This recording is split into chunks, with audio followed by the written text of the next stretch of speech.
मार्गशीर्ष माह को हिंदू धर्म में काफी महत्वपूर्ण माना जाता है। इसे अघन मास भी कहा जाता है। यही कारण है कि मार्गशीर्ष अमावस्या को अघन अमावस्या भी कहते हैं।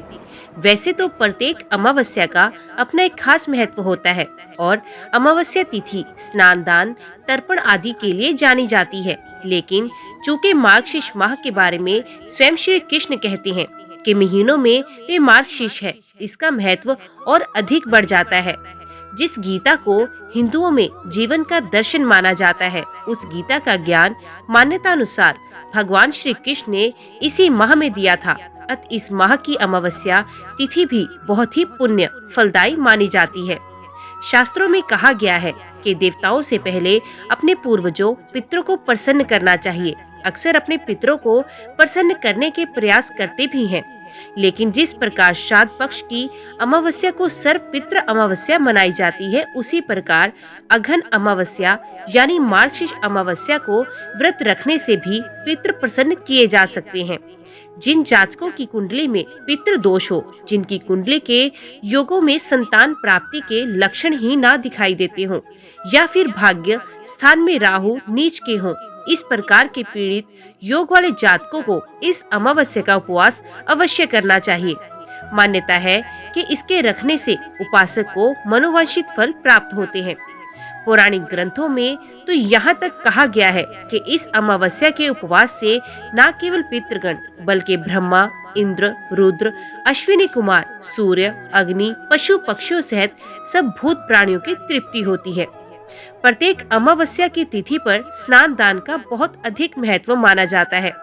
मार्गशीर्ष अमावस्या के अवसर पर भी यमुना नदी में स्नान करना विशेषकर पुण्य फलदायी माना जाता है। इसी दिन व्रत रखने के साथ साथ श्री सत्यनारायण भगवान की पूजा व कथा करनी चाहिए। मान्यता है कि जो विधि विधान से ये पूजा करता है, उसके लिए ये उपवास अमोघ फलदायी होता है। व्रती को स्नान आदि के पश्चात सामर्थ्य के अनुसार दान दक्षिणा अवश्य देनी चाहिए। इससे उसके समस्त पाप नष्ट हो जाते हैं। मार्गशीर्ष अमावस्या के दिन पितरों की आत्म शांति और उनकी कृपा पाने के लिए पूजा पाठ और व्रत रखा जाता है। इसके अलावा इस दिन भगवान सत्यनारायण की पूजा भी की जाती है। पूजा स्थल पर भगवान सत्यनारायण और देवी लक्ष्मी का चित्र रखा जाता है। इसके बाद विधिवत तरीके से पूजा की जाती है और हलवे का भोग लगाया जाता है।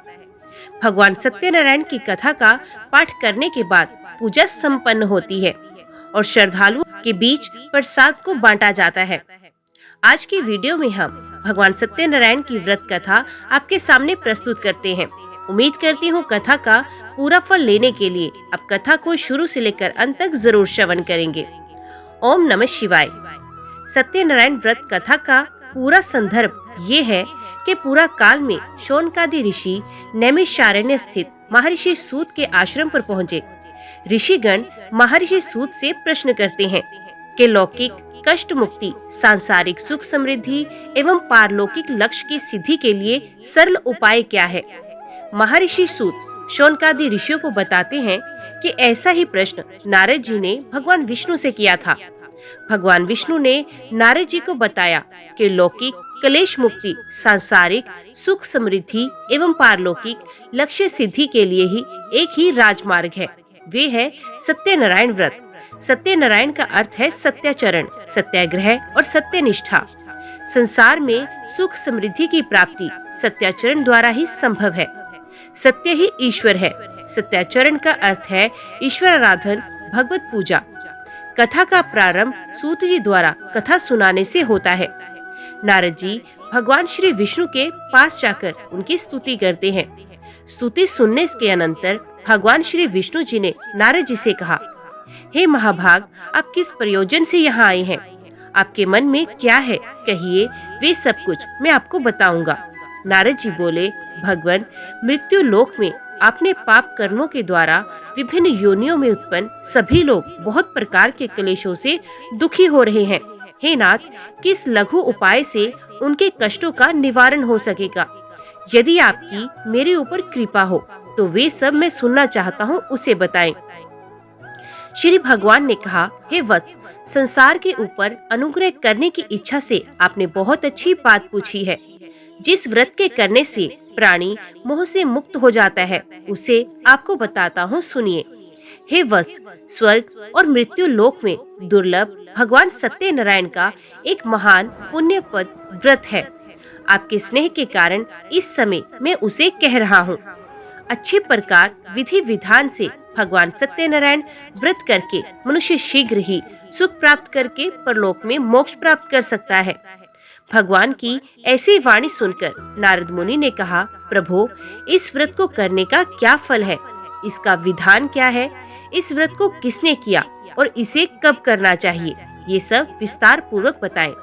श्री भगवान ने कहा, ये सत्यनारायण व्रत दुख शोक आदि का शमन करने वाला, धन धान्य की वृद्धि करने वाला, सौभाग्य और संतान देने वाला तथा सर्वत्र विजय प्रदान करने वाला है। जिस किसी भी दिन भक्ति और श्रद्धा से संवित होकर मनुष्य ब्राह्मणों और बंधु बांधवों के साथ धर्म में तत्पर होकर सायंकाल भगवान सत्यनारायण की पूजा करे, नैवेद्य के रूप में उत्तम कोटि के भोजनीय पदार्थ को स्वाया मात्र में भक्ति पूर्वक अर्पित करना चाहिए।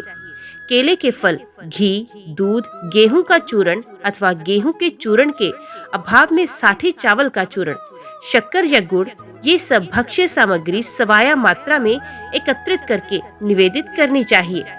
बंधु बांधवों के साथ श्री सत्यनारायण भगवान की कथा सुनकर दक्षिणा देनी चाहिए।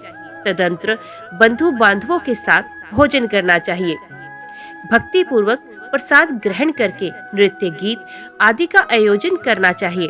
तदंतर भगवान सत्यनारायण का स्मरण करते हुए अपने घर जाना चाहिए। ऐसा करने से मनुष्यों की अभिलाषा अवश्य पूर्ण होती है। विशेष रूप से कलयुग में पृथ्वी लोक में ये सबसे छोटा सा उपाय है। श्री सूत जी बोले, हे द्विजो, अब मैं पुण्य पूर्व काल में जिसने सत्यनारायण व्रत को किया था उसे भली भांति विस्तार पूर्वक कहूँगा। रमणीय काशी नामक नगर में कोई अत्यंत निर्धन ब्राह्मण रहता था। भूख और प्यास से व्याकुल होकर वे प्रतिदिन पृथ्वी पर भटकता रहता था। भगवान ने उस दुखी को देखकर वृद्ध का रूप धारण करके उस द्विज से आदर पूर्वक पूछा, प्रतिदिन अत्यंत दुखी होकर तुम किस लिए पृथ्वी पर भ्रमण करते हो? हे द्विज श्रेष्ठ, ये सब बताओ, मैं सुनना चाहता हूँ। वो बोला, प्रभु, मैं अत्यंत दरिद्र हूँ और भिक्षा के लिए ही पृथ्वी पर घुमा करता हूँ। यदि मेरी इस दरिद्रता को दूर करने का आप कोई उपाय जानते हो तो कृपा करके बताएं। वृद्ध बोला, हे देव, सत्यनारायण भगवान विष्णु अभीष्ट फल को देने वाले हैं। हे विप्र, तुम उनका व्रत करो, जिसे करने से मनुष्य सभी दुखों से मुक्त हो जाता है। व्रत के विधान को भी यत्न पूर्वक कहकर वृद्ध रूपधारी भगवान विष्णु वहीं पर अंतर्ध्यान हो गए। वृद्ध ने जैसा कहा उस व्रत को अच्छी प्रकार से वैसे ही करूंगा। ये सोचते हुए उसको रात में नींद नहीं आई। अगले दिन प्रातःकाल उठकर सत्यनारायण का व्रत करूंगा, ऐसा संकल्प करके वे भिक्षा के लिए चल पड़ा। उस दिन भिक्षा में बहुत सा धन प्राप्त हुआ। उसी धन से उसने बंधु बांधवों के साथ भगवान सत्यनारायण का व्रत किया। इस व्रत के प्रभाव से वे श्रेष्ठ सभी दुखों से मुक्त होकर समस्त संपत्तियों से संपन्न हो गया। उस दिन से लेकर प्रत्येक महीने उसने ये व्रत किया। इस प्रकार भगवान सत्यनारायण के इस व्रत को करके वे श्रेष्ठ सभी पापों से मुक्त हो गया और उसने दुर्लभ मोक्ष पद को प्राप्त किया। हे विप्र, पृथ्वी पर जब भी कोई मनुष्य श्री सत्यनारायण का व्रत करेगा, उसी समय उसके समस्त दुख नष्ट हो जाएंगे। इस प्रकार भगवान नारायण ने महात्मा नारद जी से जो कुछ कहा, मैंने वे सब आप लोगों से कह दिया। आगे अब और क्या कहूँ। हे मुने, इस पृथ्वी पर उससे सुने हुए इस व्रत को किसने किया, हम वे सब जानना चाहते हैं। उस व्रत को हमारी श्रद्धा हो रही है। श्री सूत जी बोले, मुनियों, पृथ्वी पर जिसने ये व्रत किया उसे आप लोग सुनिए। एक बार वे द्विश्रेष्ठ अपनी धन संपत्ति के अनुसार बंधु बांधवों तथा परिवार जनों के साथ व्रत करने के लिए उद्यत हुआ। इसी बीच एक लकड़हारा वहां आया और लकड़ी बाहर रखकर उस ब्राह्मण के घर गया। प्यास से व्याकुल उस को व्रत करता हुआ देख प्रणाम करके उससे बोला, प्रभु आप ये क्या कर रहे हैं? इसके करने से किस फल की प्राप्ति होती है? विस्तार पूर्वक मुझसे कहिए।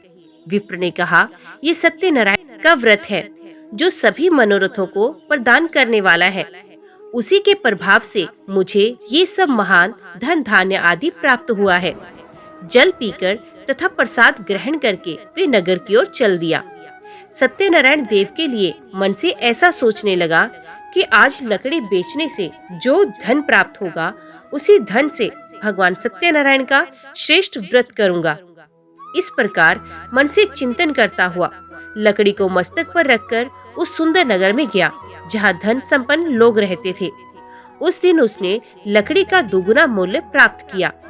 इसके बाद प्रसन्न हृदय होकर वे पके हुए केले का फल, शर्करा, घी, दूध और गेहूं का चूर्ण सवाया मात्र में लेकर अपने घर आया। तत्पश्चात उसने अपने बांधवों को बुलाकर विधि विधान से भगवान श्री सत्यनारायण का व्रत किया। उस व्रत के प्रभाव से वे धन पुत्र से संपन्न हो गया और इस लोक में अनेक सुखों को उपभोग कर अंत में सत्यपुर अर्थात बैकुंठ लोक को चला गया। श्री सूत जी बोले, श्रेष्ठ मुनियों, अब मैं पुण्य आगे की कथा कहता हूँ, आप लोग सुनिए। प्राचीन काल में उल्कामुख नाम का एक राजा था। विचितेंद्रिय, सत्यवादी तथा अत्यंत बुद्धिमान था। वे विद्वान राजा प्रतिदिन देवालय जाता और धन देकर संतुष्ट करता था। कमल के समान मुख वाली उसकी धर्म पत्नी शील, विनय एवं सौंदर्य आदि गुणों से संपन्न तथा पति प्रायणा थी।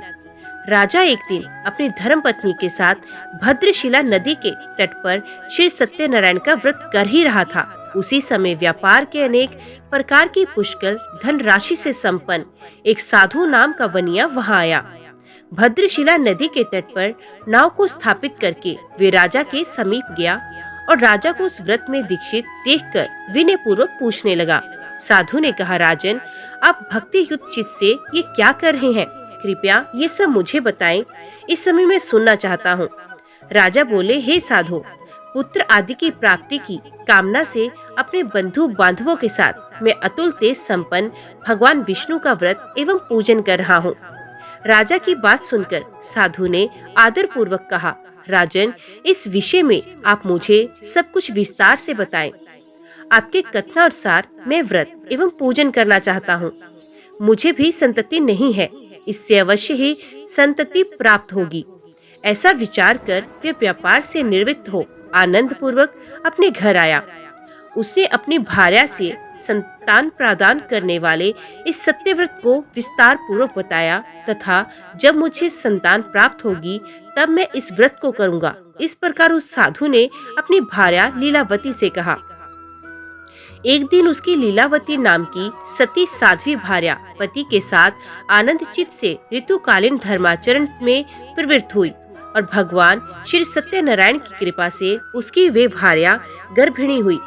10वें महीने में उसे कन्या रत्न की प्राप्ति हुई और वे शुक्ल पक्ष के चंद्रमा की भांति दिन प्रतिदिन बढ़ने लगी। उस कन्या का नाम कलावती रखा गया। इसके बाद एक दिन लीलावती ने अपने स्वामी से मधुर वाणी में कहा, अब पूर्व में संकल्पित श्री सत्यनारायण के व्रत को क्यों नहीं कर रहे? साधु बोला, प्रिय, इसके विवाह के समय व्रत करूंगा। इस प्रकार अपनी पत्नी को भली भांति आश्वस्त कर वे व्यापार करने के लिए नगर की ओर गया। इधर कन्या कलावती पिता के घर बढ़ने लगी। तदंतर धर्मज्ञ साधु ने नगर में सखियों के साथ क्रीड़ा करती हुई अपनी कन्या को विवाह योग्य देखकर आपस में मंत्रणा करके कन्या विवाह के लिए श्रेष्ठ वर को अन्वेषण करो ऐसा दूत से कहकर शीघ्र ही उसे भेज दिया। उसकी आज्ञा प्राप्त करके दूत कांचन नामक नगर में गया और वहां से एक वणिक का पुत्र लेकर आया। उस साधु ने उस वणिक के पुत्र को सुंदर और गुणों से संपन्न देखकर अपनी जाति के लोगों तथा बंधु बांधवों के साथ संतुष्ट चित्त हो विधि विधान से वणिक पुत्र के हाथ में कन्या का दान कर दिया। उस समय वे साधु बनिया दुर्भाग्यवश भगवान का वे उत्तम व्रत भूल गया। पूर्व संकल्प के अनुसार विवाह के समय में व्रत ना करने के कारण भगवान उस पर रुष्ट हो गए। कुछ समय के पश्चात अपने व्यापार कर्म में कुशल वे साधु बनिया काल की प्रेरणा से अपने दामाद के साथ व्यापार करने के लिए समुद्र के समीप स्थित रत्नासारपुर नामक सुंदर नगर में गया और अपने श्री संपन्न दामाद के साथ वहां व्यापार करने लगा। उसके बाद वे दोनों राजा चंद्रकेतु के रमणीय उस नगर में गए। उसी समय भगवान श्री सत्यनारायण ने उसे भ्रष्ट प्रतिज्ञा देखकर इसी दारुण, कठिन और महान दुख प्राप्त होगा ये शाप दे दिया। एक दिन एक चोर राजा चंद्रकेतु के धन को चुराकर वहां आया जहां दोनों वणिक स्थित थे। वे अपने पीछे दौड़ते हुए दूतों को देखकर भयभीत चित्त से धन वहीं छोड़कर शीघ्र ही कहीं पर छिप गया। इसके बाद राजा के दूत वहां आ गए जहां वे साधु वणिक था। वहां राजा के धन को देखकर वे दूत उन दोनों वणिक पुत्रों को बांध कर ले गए और हर्ष पूर्वक दौड़ते हुए राजा से बोले, प्रभु, हम 2 चोर पकड़ लाए हैं, इन्हें देखकर आप क्या आज्ञा दे। राजा की आज्ञा से दोनों शीघ्र ही दृढ़ता पूर्वक बांधकर बिना विचार किए महान कारागार में डाल दिए गए। भगवान सत्यदेव की माया से किसी ने उन दोनों की बात नहीं सुनी और राजा चंद्रकेतु ने उन दोनों का धन भी छीन लिया। भगवान के शाप से वणिक के घर में उसकी भार्या भी अत्यंत दुखित हो गई और उनके घर में सारा का सारा जो धन था वे चोर ने चुरा लिया। लीलावती शारीरिक तथा मानसिक पीड़ाओं से युक्त, भूख और प्यास से दुखी हो अन्न की चिंता से दर दर भटकने लगी। कलावती कन्या भी भोजन के लिए इधर उधर प्रतिदिन घूमने लगी। एक दिन भूख से पीड़ित कलावती एक घर में गई। वहां जाकर उसने श्री सत्यनारायण के व्रत पूजन को देखा। वहां बैठकर उसने कथा सुनी और वरदान मांगा। उसके बाद प्रसाद ग्रहण करके वे कुछ रात होने पर घर आई। माता ने कलावती कन्या से प्रेम पूर्वक पूछा, पुत्री, रात में तू कहाँ रुक गई थी? तुम्हारे मन में क्या है? कलावती कन्या ने तुरंत माता से कहा, माँ, मैंने एक घर में मनोरथ प्रदान करने वाला व्रत देखा है। कन्या की उस बात को सुनकर वे वणिक की भार्या व्रत करने को उद्यत हुई और प्रसन्न मन से उस साध्वी ने बंधु बांधवों के साथ भगवान श्री सत्यनारायण का व्रत किया तथा इस प्रकार प्रार्थना की कि भगवान, आप हमारे पति एवं जमाता के अपराध को क्षमा करें। वे दोनों अपने घर शीघ्र आ जाएं। इस व्रत से भगवान सत्यनारायण पुनः संतुष्ट हो गए तथा उन्होंने नृपश्रेष्ठ चंद्रकेतु को स्वप्न दिखाया और स्वप्न में कहा, हे नृपश्रेष्ठ, प्रातःकाल दोनों वणिकों को छोड़ दो और वे सारा धन भी दे दो जो तुमने उनसे समय ले लिया था, अन्यथा राज्य, धन एवं पुत्र सहित तुम्हारा सर्वनाश कर दूंगा। राजा से स्वप्न में ऐसा कहकर भगवान सत्यनारायण अंतर ध्यान हो गए। इसके बाद प्रातःकाल राजा ने अपने सभासदों के साथ सभा में बैठकर अपना स्वप्न लोगों को बताया और कहा, दोनों बंदी वणिक पुत्रों को शीघ्र ही मुक्त कर दो। राजा की ऐसी बात सुनकर वे राजपुरुष दोनों महाजनों को बंधन मुक्त करके राजा के सामने लाकर विनय पूर्वक बोले, महाराज, बेड़ी बंधन से मुक्त करके दोनों वणिक पुत्र लाए गए हैं। इसके बाद दोनों महाजन नृपश्रेष्ठ चंद्रकेतु को प्रणाम करके अपने पूर्व वृत्तांत का स्मरण करते हुए भय विहीन हो गए और कुछ बोल न सके। राजा ने वणिक पुत्रों को देखकर आदर पूर्वक कहा, आप लोगों को प्रारब्धवश ये महान दुख प्राप्त हुआ है। इस समय अब कोई भय नहीं है। ऐसा कहकर उनकी बेड़ी खुलवाकर शोर क्रम आदि करवाया। राजा ने वस्त्र अलंकार देकर उन दोनों वणिक पुत्रों को संतुष्ट किया तथा सामने बुलाकर वाणी द्वारा अत्यधिक आनंदित किया। पहले जो धन लिया था उसे दोगुना करके दिया। उसके बाद राजा ने पुनः उनसे कहा, साधो, अब आप अपने घर जाएं। राजा को प्रणाम करके आपकी कृपा से हम जा रहे हैं। ऐसा कहकर उन दोनों महावैश्यों ने अपने घर की ओर प्रस्थान किया। श्री सूत जी बोले, साधु बनिया मंगलाचरण कर और ब्राह्मणों को धन देकर अपने नगर की ओर चल पड़ा। साधु के कुछ दूर जाने पर भगवान सत्यनारायण की उसकी सत्यता की परीक्षा विषय में जिज्ञासा हुई। साधो, तुम्हारी नाव में क्या भरा है? तब धन के मद में चूर दोनों महाजनों ने अवहेलना पूर्वक हंसते हुए कहा, दंडिन, क्यों पूछ रहे हो? क्या कुछ द्रव्य लेने की इच्छा है? हमारी नाव में तो लता और पत्ते आदि भरे हैं। ऐसी निष्ठुर वाणी सुनकर तुम्हारी बात सच हो जाए।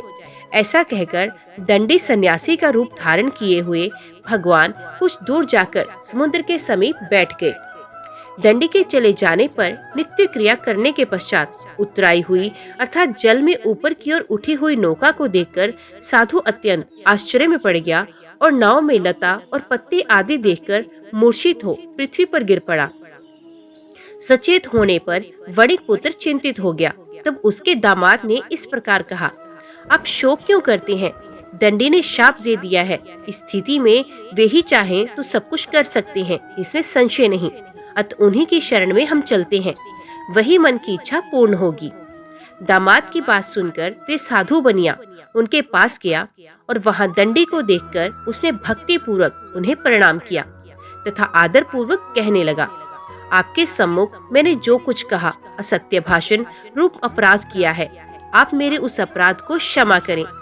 ऐसा कहकर बारंबार प्रणाम करके वे महान शोक से आकुल हो गया। दंडी ने उसे रोता हुआ देखकर कहा, हे मूर्ख, रो मत, मेरी बात सुनो। मेरी पूजा से उदासीन होने के कारण तथा मेरी आज्ञा से ही तुमने बारंबार दुख प्राप्त किया है। भगवान की ऐसी वाणी सुनकर वे उनकी स्तुति करने लगा। साधु ने कहा, हे प्रभु, ये आश्चर्य की बात है कि आपकी माया से मोहित होने के कारण ब्रह्मा आदि देवता भी आपके गुणों और रूपों को यथावत रूप से नहीं जान पाते। फिर भी मैं मूर्ख आपकी माया से मोहित होने के कारण कैसे जान सकता हूँ? आप प्रसन्न होइए, मैं अपनी धन संपत्ति के अनुसार आपकी पूजा करूँगा। मैं आपकी शरण में आया हूँ। मेरा जो नौका में स्थित पूरा धन था उसकी तथा मेरी रक्षा करे। उस बनिया की भक्ति युक्त वाणी सुनकर भगवान जनार्दन संतुष्ट हो गए। भगवान हरि उसे अभीष्ट वर प्रदान करके वहीं अंतर ध्यान हो गए।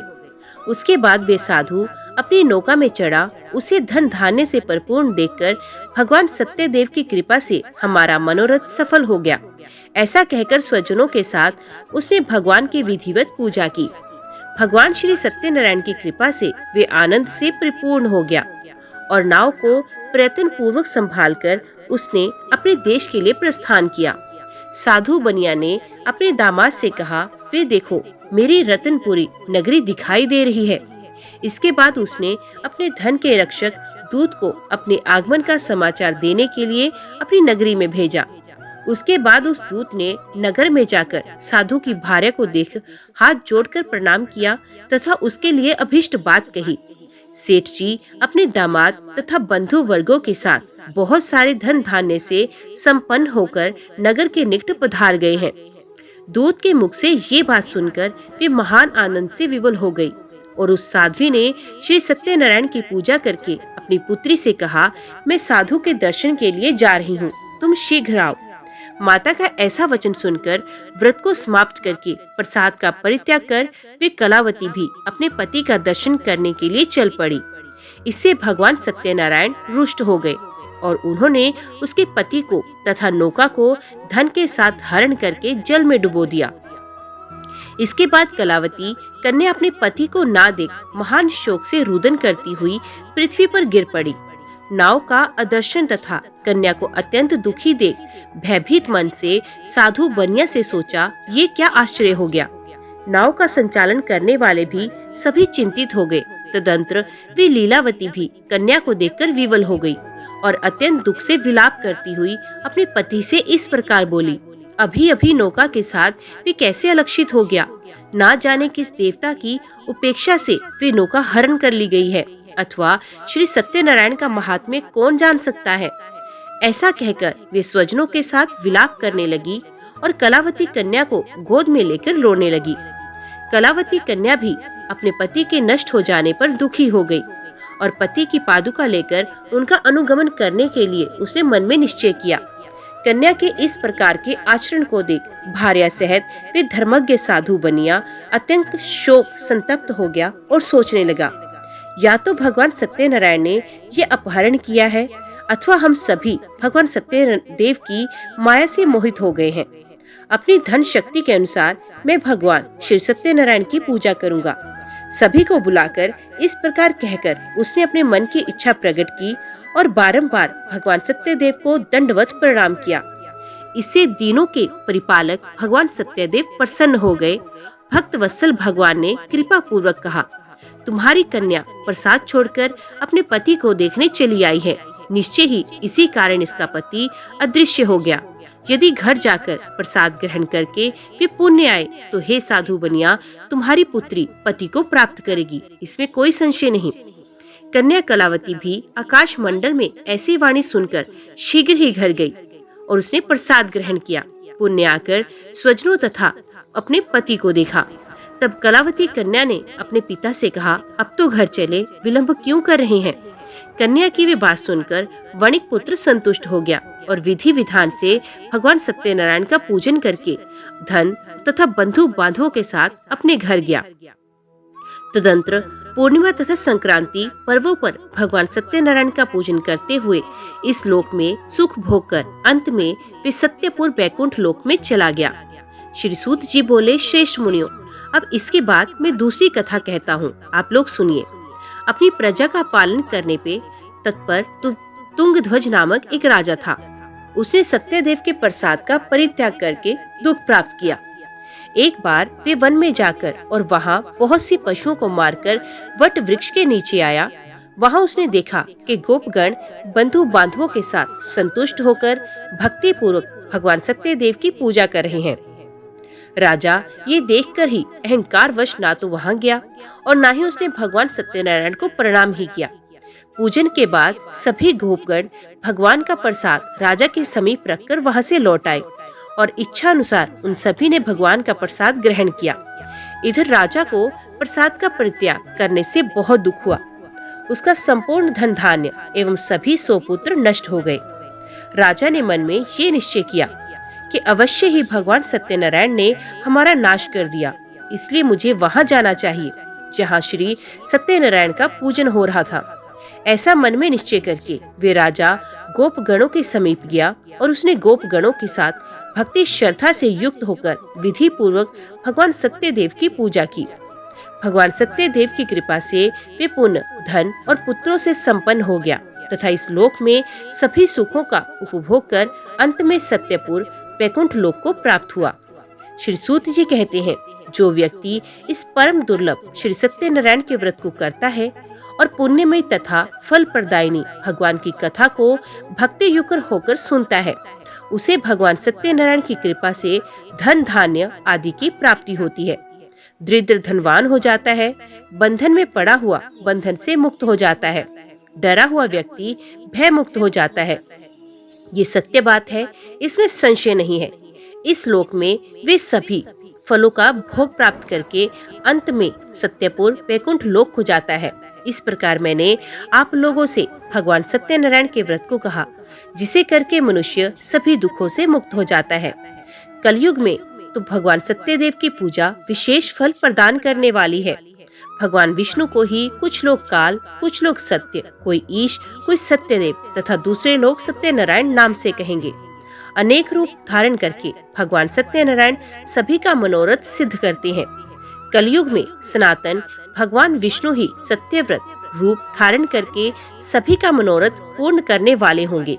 हे श्रेष्ठ मुनियों, जो व्यक्ति नित्य भगवान सत्यनारायण की इस व्रत कथा को पढ़ता अथवा सुनता है, भगवान सत्यनारायण की कृपा से उसके सभी पाप नष्ट हो जाते हैं।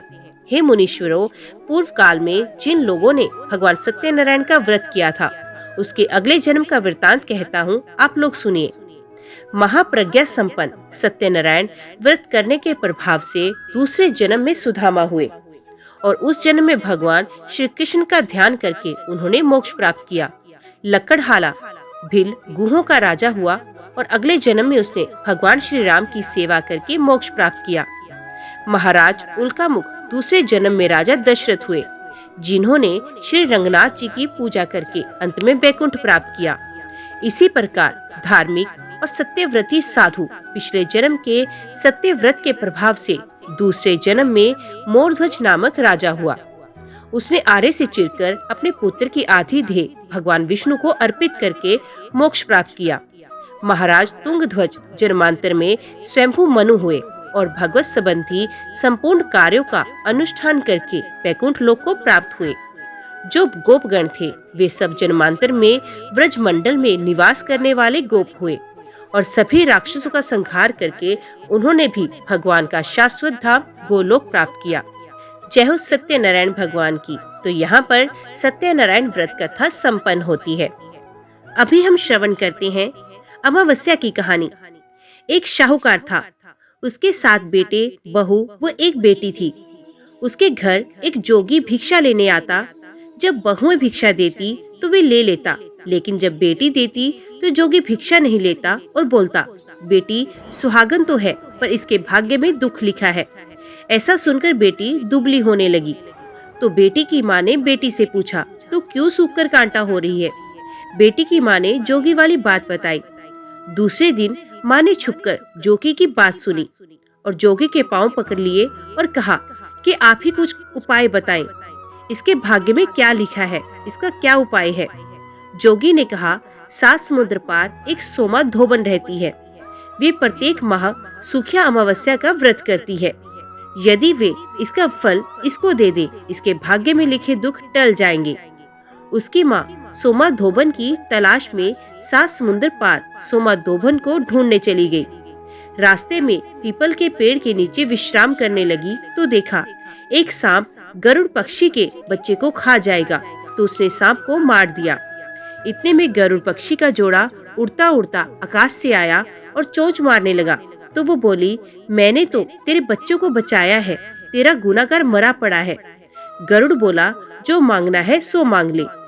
लड़की की माँ बोली, मुझे 7 समुद्र पार पहुँचा दो। गरुड़ ने उसे सोमा धोबन के घर के पास उसे छोड़ दिया। वहाँ सोमा धोबन के 7 बहू व बेटे थे। बहुएं काम करते हुए लड़ती थी। सोमा धोबन को खुश करने के लिए सारा काम सबसे उठने से पहले कर देती। वे सोचने लगे कि ये काम कौन करता है। सोमा धोबन ने सोचा, सारा काम कौन सी बहू करती है, देखना चाहिए। चुपचाप आंखें बंद करके सो गई तो देखा एक औरत आई और सारा काम करके चली गई। सोमा धोबन ने उसको रोककर पूछा, तो किस स्वाद से हमारे घर का काम करती है? शाहूकारनी बोली, मेरी बेटी को आप अपना सुखिया अमावस्या का पुण्य दे दे, और सारी बात बता दी। धोबन तैयार हो गई। अपने घर वालों को बोल दिया कि मेरे आने तक किसी को भी घर के बाहर ना जाने दे। शाहूकारनी के साथ सोमा धोबन उसके घर गई। बेटे के ब्याह की तैयारी की। दूल्हा दुल्हन फेरे में बैठे। दूल्हे के पास सोमा धोबन मिट्टी की हांडी, कच्चा दूध, कच्चा सूत लेकर बैठ गई। इतने में दूल्हे को डसने के लिए सांप आया। सोमा धोबन ने उसे हांडी में डाला और कच्चे सूत से हांडी बांध दी। तो ब्राह्मण बोला, दूल्हा तो डर के मारे मर गया, तू उसे जीवन दान दे। सोमा धोबन ने उसके ऊपर कच्चे शीटे दिए और कहा, आज तक जितनी सुखिया अमावस्या करी है उसका पुण्य शाहूकार की बेटी को लगना, और जो सुखिया अमावस्या करूं उसका पुण्य शाहूकार की बेटी को लगना, और आगे जो सुखिया अमावस्या करूं उसका फल मेरे पति को लगना। इतना बोलते ही दूल्हा उठ के खड़ा हो गया। काम पूरा हो गया। वो अपने घर जाने लगी तो शाहूकारनी बोली, मैं आपको क्या दूं? तब सोमा धोबन बोली, मुझे क्या चाहिए, बस एक मिट्टी की हांडी दे दे। रास्ते में सुखिया अमावस्या आई। उसने हांडी के 108 टुकड़े कर पीपल के नीचे रखे। 13 टुकड़े एक जगह रखे व पीपल के 108 पर कर्मा कर दी और टुकड़े पीपल में गाड़ दिए। घर जाने लगी। घर आई तो उसका पति मरा पड़ा था। उसने पति पर सुहाग का छींटा दिया और कहा, मेरी सुखिया अमावस्या का फल मेरे पति को मिले। ऐसा कहते ही उसका पति जीवित हो गया। एक ब्राह्मण उसके घर आया और बोला, सुखिया अमावस्या का जो किया है वो दान दो। सोमा धोबन बोली, रास्ते में अमावस्या आई, कुछ नहीं कर पाई, और जो किया वो पीपल के नीचे गाड़ दिया। ब्राह्मण ने जगह खोदी तो पाया कि वहाँ 108 व 13 सोने के टुकड़े रखे हैं। इकट्ठे करके वो घर आया और धोबन से मिला। इतना धर्म किया और कहती कुछ नहीं किया। सोमा धोबन बोली, ये सब तुम्हारे भाग का है, आप ले लो। ब्राह्मण बोला, मेरा तो चौथा हिस्सा ही है, बाकी 3 हिस्सा आपकी इच्छा हो उसको देना। सोमा धोबन ने पाठशाला, प्याऊ, धर्मशाला, कुएं, बावड़ियां बनाने वाले को दिया। ब्राह्मण ने नगर में ढिंडोरा पिटवा दिया। सब जन सुखिया अमावस्या का व्रत करे। हे सुखिया अमावस्या, माता शाहूकार की बेटी को दिया, वैसा अमर सुहाग सबको देना। जय बोलो सुखिया अमावस्या की जय। ओम पितृदेवय नमः। आज की वीडियो में इतना ही। उम्मीद करती हूँ वीडियो आपको पसंद आई होगी। वीडियो पसंद आई हो तो वीडियो को लाइक और चैनल को सब्सक्राइब जरूर कीजिएगा। कमेंट बॉक्स में अपनी हाजिरी और अपने सुझाव देना ना भूलिएगा। तो मिलते हैं अगली कथा अगली वीडियो के साथ। तब तक के लिए देखिए व सुनते रहिए। जय मां कंजक, जय माता दी।